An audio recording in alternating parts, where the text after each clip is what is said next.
Hello, everyone. I am Sarah from SEMA Cares, and today we are talking to our charity partners. We've had a lot of requests about asking what's going on with our charity partners and wanting to get to know them a little bit better. So we invited them on today to join us, just to let us know more about their charities, where they're going, what's going on with them, just so we can get to know them a little better. So I'm going to do an introduction. We have Michael from Childhelp. Good morning. Good morning. Chad from Victory Junction. And Amy Jo from Austin Hatcher. Hello. So I was going to ask if each of you can kind of just give us a little brief about what your charities do.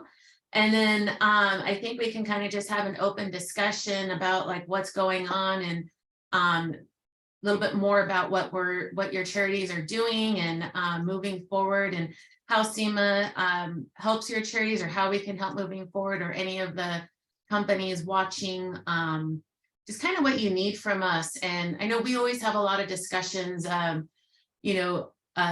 about what can go on. And I think that now that we have that voice right now with those people, I'd really like for them to hear about all those things that we talk about and why we're so passionate about it.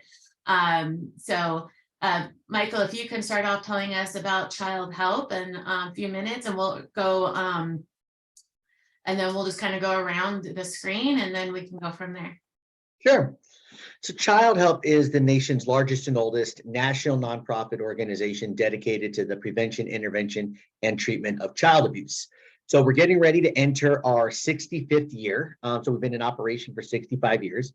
And we consider ourselves to be the most comprehensive nonprofit organization in this sector for a variety of reasons. Number one, from a legislative perspective, every single law that exists in this country today as it relates to child safety was pioneered by Childhelp. We have sat in the Oval Office of every U.S. president administration, from Jimmy Carter all the way up to Obama. And we are still looking every single day to reinforce legislative reform that advances where children are most susceptible to fall to predators and those who look to oppress children. Namely, taking a look at how social media has impacted society, how streaming devices have intertwined in how children communicate with one another, et cetera, and how that's led to an increase in bullying and trafficking and sexual predators. Those are some of the areas that we're taking a look at from a legislative perspective. Childhelp also operates two national programs. One is Childhelp Speak Up, Be Safe.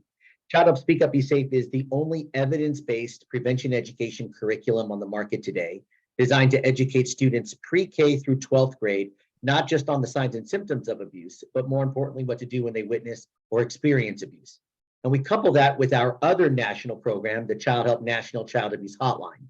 This is the only hotline operating anywhere in the world, 24 hours a day, 365 days a year, by master or doctoral degree counselors, and serving up to 170 different languages. So nationally, what we're looking to do is bring those two programs into every single community so that we can educate children at the youngest age possible, keep that education growing with them, and continuing to reinforce to them the availability of a professional counselor. We also operate two multidisciplinary advocacy centers. One is in Phoenix, Arizona. The other is in Knoxville, Tennessee. These are child-centric centers that are designed to help children advance in the healing of their therapy without going through any form of re-traumatization, while working with a team of professionals from the community towards the investigation of abuse, and in cases where abuse has been determined, holding offenders accountable by all measures of the law. And then we also operate residential treatment facilities. We've had one in Beaumont, California. We have one in Lignum, Virginia. These are 24-hour licensed psychiatric facilities, but they look anything but a psychiatric facility. You're talking about a couple hundred acres of land where children reside in cottages with children of their same age and gender. They receive every form of therapeutic care you can imagine, from traditional therapy to music therapy, art therapy, equine therapy, recreational therapy. They also receive non-public school education so they don't fall behind in their studies. And the objective is to really advance them towards a pathway of healing that ties into our other programs and services, which include adoptive care services, foster care services, and group home services. So that is a 80,000 foot view of Childhelp, and I'm sure we'll get into a little bit more about those areas in our discussion later this point. Awesome. Well, thank you so much for sharing that with us. I have been to your guys' campuses in Beaumont. And then where's the other one? Is it Scottsdale? Virginia. Huh? The villages, one's in California, the other one's in Virginia. Yeah. Oh, awesome. I've been to this. Cool. Yeah. Thank you. I think you've also been to our advocacy center, which is in Phoenix. Yes, I did. I went to the advocacy, and they're two completely like different experiences. It's so hard to explain like the differences on them, but like when I've gone to Beaumont multiple times to help with Pinewood derbies, since it's not that far from where I live. But when I went to go visit the other one, it was very emotional to see what you guys go through and the different things that you guys offer for children. And I think it's like, I know that you talk about it and we know that they go through that, but then actually going there and just walking around the whole experience was, it was definitely, it changed a lot to, I guess it made it more realistic. Is that kind of? Yeah, child abuse, I mean, being honest, right? Child abuse is not a subject that anybody really wants to talk about and think about, and really not in any close proximity to their own lives. But the reality is that in this country, we are still witnessing more than 5 child deaths a day. Wow. As a direct result of child abuse. And as situations such as Penn State, the Boy Scouts, the Catholic Church, what we have been able to experience over decades of learning and education is that child abuse doesn't distinguish itself from any form of socioeconomic status, cultural background, community makeup. Child abuse exists in every single community across this country and across the world. And unless we start having some honest conversations and collaborating and working together, we're going to continue to be behind in the fight against it. So that's why we're so excited about partnerships and opportunities like the one that we have with SEMA Cares. Awesome. Thank you. Next, Chad, can we hear from you more about Victory Junction? Yeah, absolutely. So Victory Junction is a year-round 140-acre camp located in Randleman, North Carolina. And many want to know why we're located in Randleman. Well, we're in actually the backyard of Richard Petty. So Richard Petty and Linda Petty, this camp was built in memory of their grandson and Kyle Petty's son, Adam Petty. And so next year, actually, we're celebrating our 20th anniversary. So we're all really excited by that. But our mission and our purpose is to enrich the lives of children with serious medical conditions by providing a life-changing experience that's fun and exciting at no charge to those families or to those children. We serve our kids and our families through three basic core programs, we like to call them. One, we're a summer camp. Everybody thinks of us as a summer camp, but we're so much more than that. So we see about 1,000 kids throughout the summertime in all of our programs. And then also in the fall and the spring, we have what we call family weekends. And on those family weekends, a child who has a medical condition can bring up to 7 family members. So, for example, I'm a family of 4. We could bring all of our family as well as our 2 sets of grandparents and come and experience camp. And if grandma wants to shoot archery, then grandma shoots archery. If mom wants to ride horseback, then mom rides horseback. It's not just for the kids, it's for the entire family. And really the focus of family camps is those disabilities, those medical conditions are put to the side. And we really focus on the family reconnecting as a family. And so that's what's so great about those family weekends in the spring and fall. And then actually we have an outreach program that is year-round, off-site in all the pediatric hospitals in North Carolina, South Carolina, and now in Virginia. We just recently expanded into Virginia. And so those are our 3 core programs and how we serve about 10,000 kids a year. We provide 10,000 camp experiences a year. It's a special place because of that, but it's also special because I mentioned Adam Petty and why we were founded. But we're also a part of a larger network, the premier medical camp association in the world. And that association was actually started by Paul Newman. And so most folks know that Paul Newman started a camp in Connecticut in the 80s. And Richard and Kyle Petty approached Paul Newman They knew him through racing and asked him how he started his camp, and many other people did something similar to that. And from that, those relationships became this network association that's called the Serious Fun Children's Network. And so we're one of 16 camps worldwide. We also have programs, global programs in Asia, Africa, and the Caribbean. So it's a large network of camps that we're a part of, and that certainly makes us special. Really, what I would say that our need, why we exist, for children who have a serious medical condition, we're a camp that's not like a Y camp or a church camp. We're able to serve these kids and meet their medical needs so that they can come to camp and be safe and have a fantastic experience, have fun, right? Kyle Petty himself would say that we want to serve the sickest of the sick, and we're known kind of in our association as that camp that will do whatever it can do to serve all the kids that we can serve safely. And so just to give you an idea of kind of the depth and breadth of the kids that we serve, a typical summer, we'll see over 20 disease groups, about 500 single diagnoses, and we'll give out about 20,000 medications. So if you can think about literally some weeks of camp, kids come to camp with more medication than they do luggage for what they're going to be wearing for the week. And so these kids need camp now more than ever. And what we provide them is we provide them a chance for fun first, but we also want them to make friends. We want them to advance in their self-care. We want them to have a willingness to try new things, gain self-confidence. And in the overall grand scheme of things, we want them to build resiliency. And that's things that these kids just don't have the opportunities to do because of their illness. And so that's how we go about doing our job here at Victory Junction. That's awesome. Yeah, I visited Victory Junction a few years ago, and it was a great experience.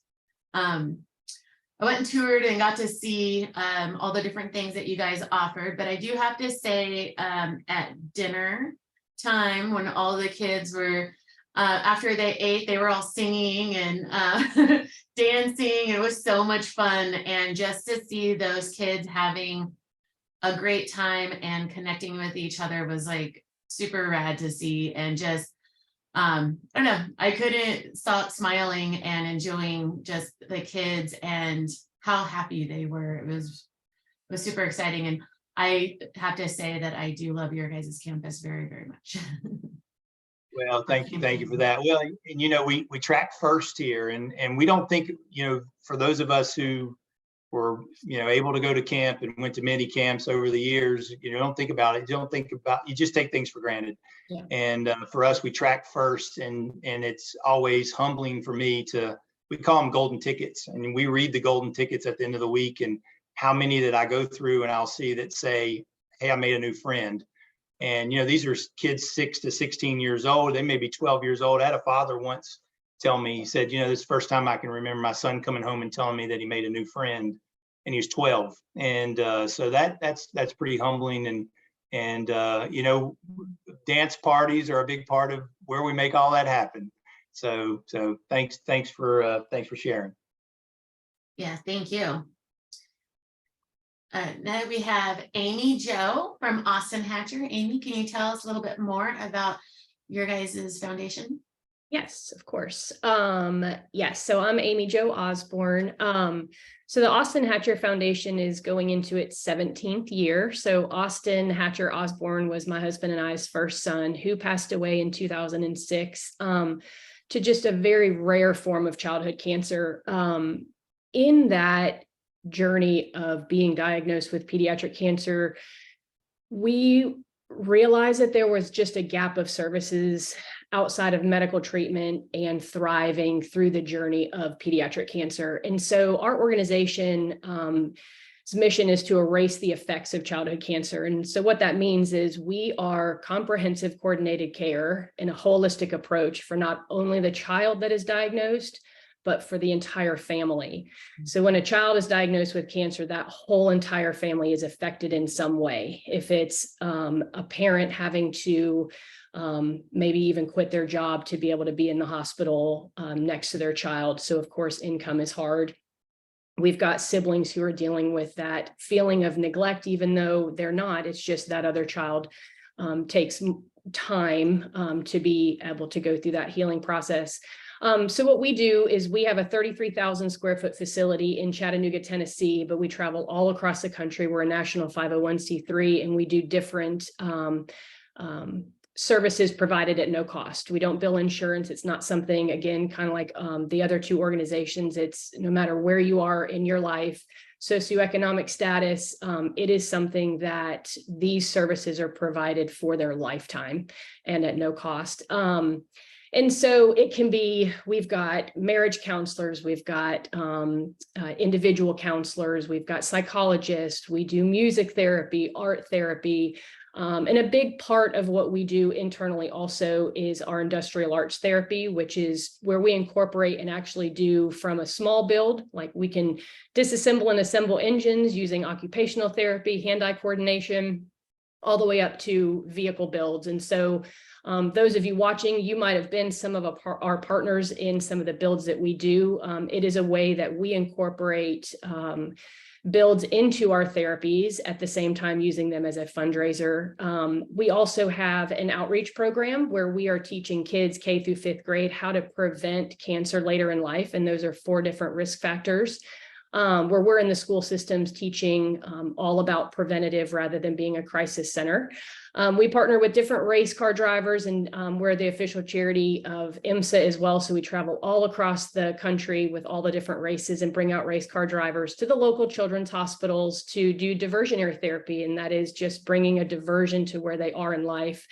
And so the race car drivers will meet us at that local children's hospital. We will bring in derby cars, we will build them, race them. And then of course they get to meet a professional race car driver. And then in some cases, we'll even bring the families out to the track. But again, it's what I love about being a part of SEMA Cares and these other 2 organizations is listening to everything that we all do. It's so similar, and it is just different. What am I trying to say? It's ours is pediatric cancer. Childhelp is sexually abused or abused, not only. And then Victory Junction is all disabilities, right? And so I just think it's such a beautiful thing how each one of us have so many similarities of just a holistic approach to meet these families where they are as individuals, as families, to help them through their adversities. So that gives a little tidbit about what the Austin Hatcher Foundation is. So awesome. Thank you for sharing. I have also been to Austin Hatcher, and you gave me a tour before your guys' new facility was up that kind of was telling me about different things that you were going to be offering. But I was able to go, and one of the kids was at the simulator that you guys have. I remember yes. the kids was like, "You are so terrible at this." I was like, pretty much. Yeah. Yeah. But they're so honest, and I love it. The kids were so amazing to be around. And I don't know, it was a lot of fun. It was so fun. So it's taking everyday fun and turning it into a hidden therapy, right? So driving simulator is a perfect example. Is we have a research project that we are doing where virtual reality is improving cognitive function. So kids going through chemoradiation are being compared to brain trauma patients, like as if you were in a car accident. So what better way to put them in a safe, fun environment and learn how can we improve that cognitive function through driving simulation? Oh, it's awesome. No, it's great. And it's so good to hear, I mean, from, like you were saying, on each one of your charities. I think people do a lot of times think that you guys are like, you're just in one location for each of you. And it's like hearing the fact of like how you guys are constantly out there, where the children are, where these families are, every single one of your charities is, you're not in just this one place. You're constantly outreaching, doing stuff. And I know like, when we've had one discussion, I know you guys were talking a lot about like, there's like, sometimes there's like crossover with things, or there's areas that you guys kind of all see similar stuff. And it was really interesting to kind of hear that about just all the different programs that you guys offer and the outreaches and stuff like that. And I know you guys kind of talked about some of the outreaches, but like, is there anything you can like tell us more on that kind of stuff? Outreach in the areas of volunteerism or outreach in the areas of what impact we're doing through our I programs guess and more services? like the impact that you're doing. And yeah, more like on the impact that you guys are doing, because I know like we talked about on some of the stuff, like, you know, we donate money to your guys' charities a lot, and or other people in our industry might donate to your charities, but you guys have talked about a lot of stuff, and I don't think we all really understood about how much you guys are going out there and doing these different programs, and there was different ways we could actually help. But I know some people were kind of asking like, well, what kind of programs do they do? And we have heard about some of them. And I know you talked about, Michael, like some programs that were in schools that were something that people could help with as well, or there's just different ways. And I was just wanted to kind of touch on that. And I guess you would say that is more on the volunteer side, huh? Like, how can we help more with some of the stuff that you guys are out there doing that Sure. would be more of an impact? So from Childhelp's perspective, you know, one of the things that we truly value is the amount of each donated dollar that goes directly back to our programs and services. So right now we are at about 86 cents of every donated dollar goes directly back to programs and services. And really it was just over 90 cents for most of our history. A little bit of change in general agreed upon accounting principles kind of changed that a little bit for us from a program perspective, but still about 86 cents of every donated dollar goes directly back to programs and services. And that's a great value add when you're talking about it from a financial perspective with a donor. It's a double-edged sword though, right? Because that means you have very little of every donated dollar that goes directly to marketing and community awareness and overhead and administrative expenses. So one of the things that I get asked all the time is, oh my gosh, you guys are doing such amazing work and I've never heard of you. And I get that all the time. And it like breaks my heart when I hear it, because I'm like, we're trying so hard, but we're trying so hard with what very limited resources we have available to do that. I'm going to pause on that for a second, because another element to that involves the term cause marketing or corporate partnerships. And oftentimes charitable organizations like all three of ours and others, we're so excited about corporate partnerships that come into the fold with us, because we're really hoping that that's going to open up our mission and our work to a new audience and to people that are going to want to engage with us. And that's why we're so excited about this opportunity that we're doing right here with all of you. Oftentimes what gets seen though is that corporations come in and companies come in and they almost look at us to kind of be a marketing arm for them. And so a lot of it becomes, how do we balance the resources that they're willing to invest in marketing in a way that's going to drive their bottom line, where we're really trying to advance our mission and trying to find that happy medium, that perfect sweet spot is an art. It takes some time and some effort. So going back to the question, what we're really looking at when it talks about engagement and volunteer outreach.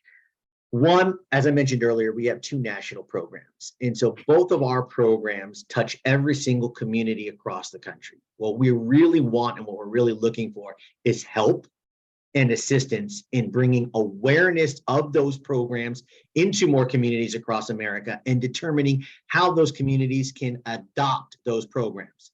When it comes to Childhelp Speak Up, Be Safe, the prevention education curriculum, it costs about $2.50 per student per year in order for them to receive that curriculum.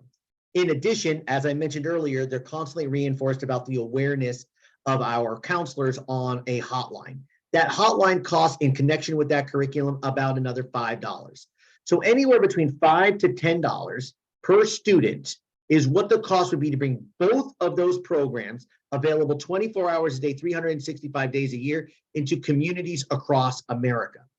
So we really structure it from the perspective of, can we find companies, even small mom and pop shops, that are willing to say, I can't adopt the state, I can't adopt a county, but I can adopt a school. I can adopt a school that has maybe 1,000 students in it. And for a cost to us of about $5,000, I know that I can protect every single student inside that school. And that school has students who my employees are parents of, who my children went to, or where our clients come from. And that's the way that we are looking at trying to see how we can leverage those two programs with corporate partnerships and opportunities. We obviously have a few brick mortar operations, Southern California, Arizona, Tennessee, and Virginia, which are great for volunteers to come to and paint and get involved with our children and do some fun recreational activities and build the Pinewood cards. Those are great if you live in those states. But if you're in Montana, you're not driving to any one of our brick mortar locations. So that's where, for us, we really take a look at how do we leverage relationships like the many companies that are part of SEMA, make them aware of these two programs in particular, and how can we create an environment in which it's comfortable for them to introduce the subject matter of child abuse, not an easy subject matter to introduce, but introduce it into their community with a way of making a difference, a way of making change. And we can provide all the support and resources to do so, but that's really where we're hoping that we can get more engagement and outreach from our partnership with SEMA Cares. I hope I answered that question. I tend to go a long ways. So, okay. And is there a way for them to, I mean, I know they have in the chat, like links to your website. Is there information like that where if someone is on this webinar right now that they can go to and either email someone about that kind of information, or if they watch this video later on, they can Absolutely. reach So out? number one, please take my contact information down, email me, call me. I don't stop working. So I will definitely respond to you. Email's the best way, the fastest way, phone call's the worst way, the slowest way. Text is a good in between. But no, please reach out to me directly. But if you go on our website has all of the programs and services that we have listed. We even have a map on our website where people can kind of hover over a state and see what's going on in their state related to the impact that Childhelp is making.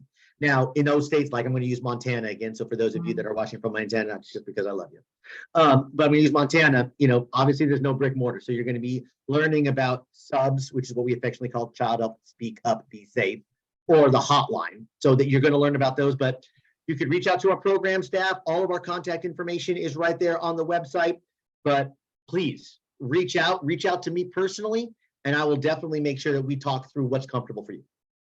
Awesome. Michael, if you could leave your email in the chat, that would be awesome. So people Absolutely, do so right now. Chad, anything that we can do for Victory Junction? Kind of same question as well.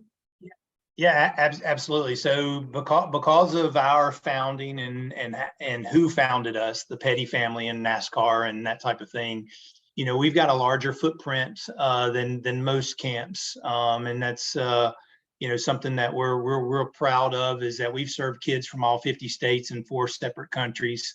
And so certainly I think, you know, in terms of what folks can do for us is, and you know, Michael said it, you know, he said a lot, and it would be for all 3 of us, I believe, you know, and for me, the number one thing would be advocacy, you know. So I know someone on here knows a child with a medical condition that would apply and be eligible for camp. And we certainly, you know, we're all about removing barriers. So if travel is a barrier to get someone to camp, we're going to figure out a way to remove that barrier and get them to camp and get them the service that they need and have fun and grow in that resiliency that we talked about before. And certainly, you know, volunteering, you know, and that's something that folks can do in on-site here at Victory Junction, as well in some of our partner hospitals as well.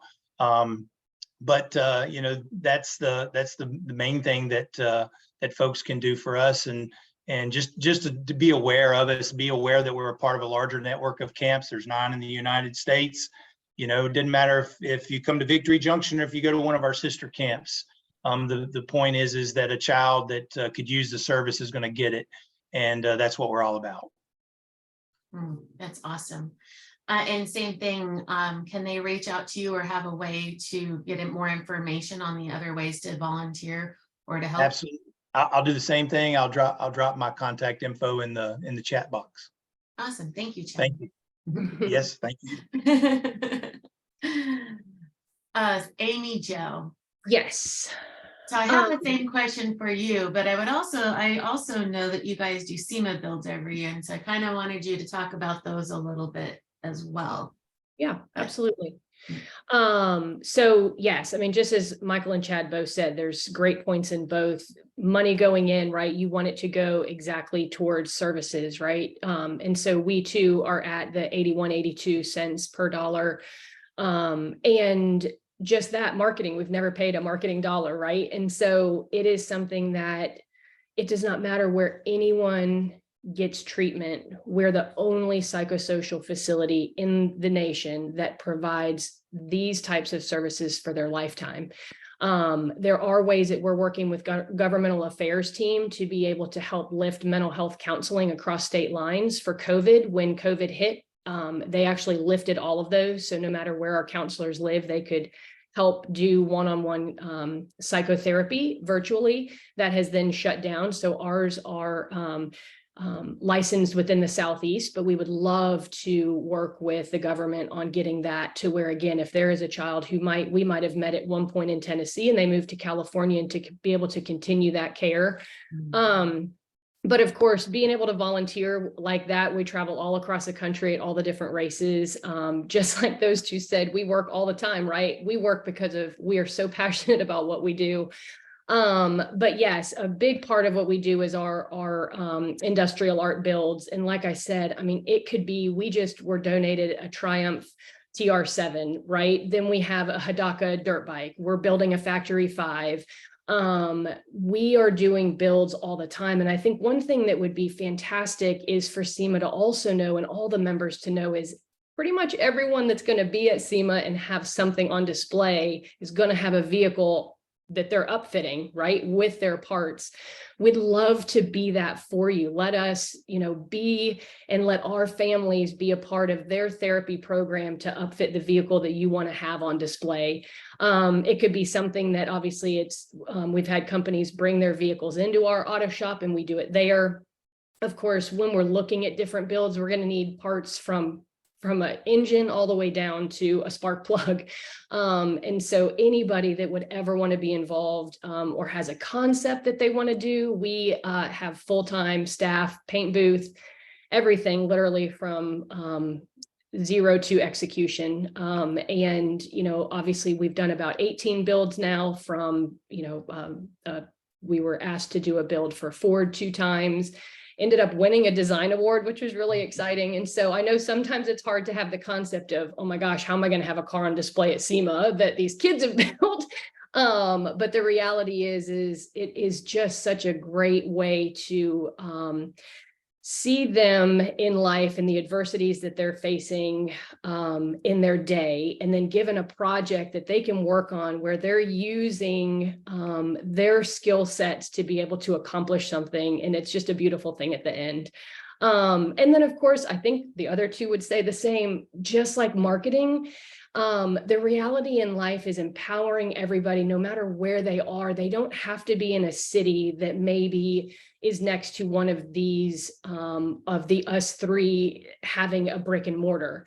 But the reality is if you are empowered to want to do something, it could be setting up your own self-fundraising page and say, you know what these 3 charities are doing. And it could be for all 3 of us and split 3 ways. But my point is just empowering everybody as individuals that they can fundraise even outside of an event or a specific area, and they can make a difference no matter if it's literally $5 or $250. So I don't know if that helps in that, but again, I will put my information. I always say I'm available 24/7 because it's just, you never know in life, right? Like it might be a Sunday afternoon and somebody thinks, hey, I think we'll all take a text or a call. So yes. For sure. Yeah. And I think too on SEMA Cares, a lot of people, our Pinewood Derby right now is just started, and we're going to be having Pinewood Build Days at each one of your charities coming up. But that's really our big push. Our Pinewoods is our huge push for fundraising. But the biggest thing is that we are actually our website never shuts down. So you can always direct donate to SEMA Cares, purchase Pinewood cars on there throughout the year. You can also, we have celebrity cars on there. So we're constantly, our website is constantly open. We're constantly taking donations. And then we write out, quarterly or when it's able to on the distributing between the 3 charities evenly. So same thing. I know we always do these like big pushes of like our Pinewood cars, but our website doesn't shut off. And I'm sure just like yours, right? You can always donate now. But I think it's so important. It's funny how I got into this role, so I can kind of share. I was asked, we started, my family started building charity vehicles for WD-40 that were going towards SEMA Cares and Childhelp as well. And that's kind of how we got introduced. We were building these vehicles, and then Mike says, you should volunteer with SEMA Cares and get more involved. And, and I think I was like a lot of people, I was like, okay, like this is for good and I'm going to get involved. And I started kind of, doing stuff. And for years, I would go to these events, or I would donate, or I would, we would paint Pinewood Derby cars at our shop. And then when I came on the actual, on the select committee for SEMA Cares, and I actually went out to your guys' facilities and visited each one of them, and really got to see what you guys were doing. And then we just continue having conversations, and it's like every time I have a conversation with any one of you or all 3 of you, it's like I get more and more passionate about what we're doing at SEMA Cares to help the charities. And I feel like it's so important for so many people to know. It's like, it's really hard sometimes to show that passion. So I'm really excited that you guys were able to join us and be a part of this. And I also want to encourage everyone, like they're at SEMA, at the SEMA show. So, reaching out to them or saying hi to them or seeing what else they're doing. Like I said, we're doing Pinewood Derby sales right now. So I'm sure you'll be hearing from one of us because we're going to call and ask for your participation. They're out there in Anaheim in July when we have our gala, racing the Pinewoods with us. So it's like, if you guys want to talk to them and get to know more about them as well, there's different ways for you to connect with them as well, just besides our webinar here. But I really want to know, is there anything else that I haven't asked? Because for me, it's like every time I talk to you guys, I feel like I'm constantly learning something new and something more about your guys' organization or your charities. I know there's a lot of struggles that you guys go through as well. Like you've mentioned briefly throughout, but I don't know, is there something that I'm just not asking that I really should be mentioning, or something that some kind of message we need to get out there as well, besides, yes, the partnerships and things like that, but I just don't want to miss anything if there's something we should be discussing or something we should be looking at. I think you nailed it from my perspective, Sarah, right there with learn. We are there. We're at the SEMA shows. We're going to be at the event in July. We are so excited. All 3 of us are so excited for being a part of SEMA and then the SEMA family. And we want to be a bigger part. We want to learn from what you guys are doing and what's passionate in your lives and in your companies and in your businesses. And we want to know how we can identify. We're community-based nonprofits looking to work with community-based and community-focused organizations and companies like you. So I think the biggest thing that I would love to be able to touch on is we want to engage, we want to talk, we want to share, we want to learn. So please talk with us. That would be my biggest thing. Nice. Yeah, I just add a thank you. We don't do what we do. None of these charities do what they do without, it takes a village, right? And none of us do what we do without SEMA Cares and everybody playing a role in making it happen. And so just a big thank you from all 3 of us as well. And I've been really enjoyed just SEMA Cares, the relationships that I've built with Michael and Amy Jo. It's just a special thing, and I feel blessed to be a part of it all. So I just appreciate y'all. Yeah, it is. It's all relational. And I think, Sarah, you've been in the industry for a long time as well. And it is some of the greatest people in the world. But that's what it is. It really is all relational. And it's, sometimes when I think society, when they hear nonprofit, they're like, oh no, I can't hear anymore. I think what we all would say is just the same thing. It's like, we really aren't there to just say, what do you have for us? But like, learn who we are. We want to learn who you are. We want to build that relationship, because again, in life, I do feel like everyone wants to give to something. It may not be just one of us, but there are three of us, right? And that is something that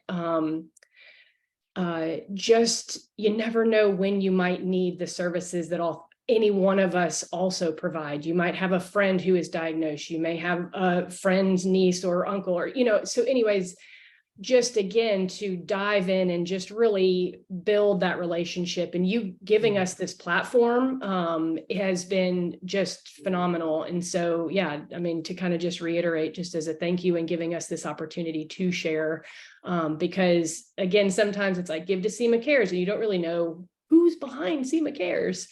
It is real families, it is real impact, it is real change in the trajectory of someone's life. So Yeah. Well stated.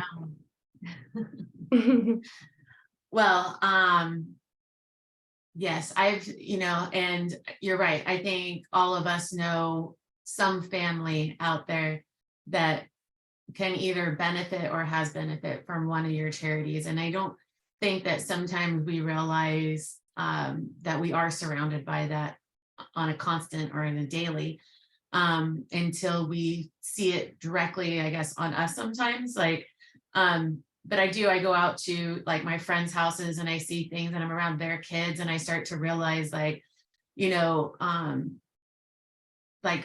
child abuse or going through these things. And it's not that it necessarily just comes from their household, it comes from so many other places as well. And it's like, you want to think that it's not happening, or that certain things like their families are not going to go through, and it's not going to affect you or someone that you're around or your loved ones, but it does. And it's great that we have, charities like you and organizations like you that we can have to go to and have those resources to help the kids. And so I'm really excited about that. And I'm really happy that you guys were able to join us for this, because now we can actually put this out there as well for every time someone has a question. I know we do the videos, and the videos say something, but sometimes it doesn't really talk about all the little nitty gritty because it's a commercial, right? And something that we can now have that sits there, and if people want to come back and watch this, they can. And hopefully that continues to impact SEMA Cares and your three charities moving forward. I do want to say, whoever is watching it as well, that, if you want to know more about these charities, or you want to have more discussions, like, you can have them on your podcast as well. I know they're always eager to jump on and discuss more. I know there's a lot of companies that are always, like you said, trying to give back and want to know more on that side. But it's really important to help give everyone a voice. And I've been on a couple of them the last, months, talking about what SEMA Cares is, what we do. But like, you guys have so much more passion and can tell the story so much better. And I guess that's what I love about you guys, is that no matter when I talk to you guys are always 100% passionate about what you guys do and about the kids. And you can just totally see that from all three of you. Like, there's never not a time that you guys aren't like, this is what's going on, and this is our charity, and this is what we're passionate, and you can see it through all of you guys. And I absolutely love that, because I have worked with other organizations, and sometimes you just don't get that same feeling, right? So I'm super excited that we are working with passionate charities out there making a difference, you know, with our kids. And that's our future, right? That's our future, everything. And so I do want to say thank you very, very much for all of that. Sarah, thank you. And Chris and Mandy, thank you as well for organizing this and putting this all together and allowing us an opportunity to speak a little bit more in depth about our organizations and what we do and what we're trying to go for. You're right. It's an ability for us to be able to share so much more than what a video, a 30-second video can promote and share. And we're so grateful for the platform and for the opportunity. And the thing that I would also echo, I think Amy Jo touched on it and Chad touched on it, you know, is I love what Victory Junction is doing, and I love what the Austin Hatcher Foundation is doing, and I know they love what Childhelp is. You're looking at three organizations that are not competing against one another. We're supporting one another. We love what each other is doing, and we're so excited about the commonality that we have in being able to love, support, care, and enrich the lives of families and children across America. And that's what makes it so exciting to be a part of SEMA Cares and the SEMA Cares family. So thank you. Well, thank you guys. I really appreciate you all being a part of it. Is there anything else that you guys would like to mention or talk about? Sarah, I just have one thing that I would mention, and you talked about having us on podcasts. I imagine that all three of us could produce, you know, direct constituents who've benefited from our services. Me, a camper, as an example, that could be an advocate for what our organizations are doing and what SEMA Cares has helped do in their own lives. You want to talk about a passionate, impactful message, you know, having someone who's directly benefited from the services. I know we could all produce that for anyone in any area of the country, and they could come and just say thank you in their own way and share and talk about our organizations as well. So even a step better than I'll speak for myself, a step higher than Chad, that's for sure, in talking about what camp means to them or what any of these charities would mean to them. I think that's something we may think or think about in the future as an offer.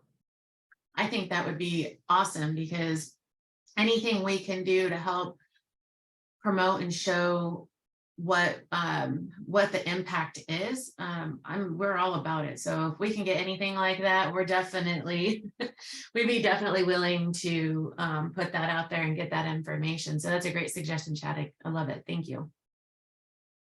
Yes, ma'am. Yeah. So I do want to remind everyone, we do have Pinewood races and sales currently right now. Rich Barsimeon put a link up to our Industry Cup Challenge.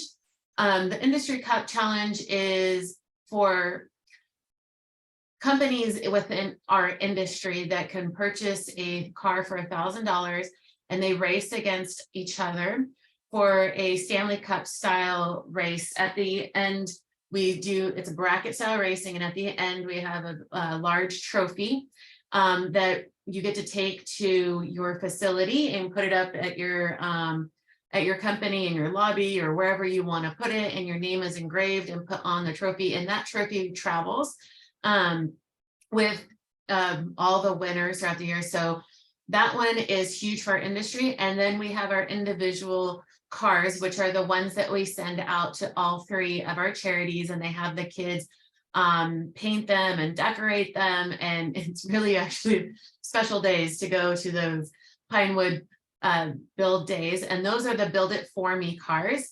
They are $100, and anybody can purchase those individually. The kids usually build 2 cars each at the on the build day, one for them to keep, and then one they send back to us for us to race at the gala in July. So we highly encourage that you at least purchase a $100 car for those kids, so they can have some fun days at camp, or, you know, at Austin Hatcher and Victory. Sorry, I said that all about Childhelp, Victory Junction, and Austin Hatcher. Those build days are coming up in June, but you can buy those cars all the way up into till our gala. And then we also have our celebrity cars on there, where we have a couple of different celebrities that have signed the cars They're all on our website. And like I said, also, we also have a direct donation. You can make at any time the direct donation. You can also purchase these Pinewood cars at any time as well. Right now is just our bigger push, but we always have our buttons live on there, and you can contact us. And I will put my contact information in the chat as well, because if you have any questions on how you can be involved more with SEMA Cares, even if it's just volunteering to go out to one of the build days or helping to raise funds or at other events that we do, or different ways that we can help do fundraising for the charities throughout the year. We definitely want to hear about it. So I will put my information in the chat. And we just hope that we can continue, growing, working together, and just making everything very successful for all of 3 of these charities. So I just want to say thank you so much for taking the time to come on and join us. Yeah. Thank you. Thank you. Thank you. All right. Well, I think that we covered everything so far. But hopefully maybe we can jump on again later on and we'll get some more updates, or we can have a little bit more openness with our charities moving forward. That way we can just have that stronger relationship, know what's going on with all of you guys. So Very great. that's great. Awesome. Okay. Thank you, everyone. Thank you. Thank you. Thank you. Bye. Bye.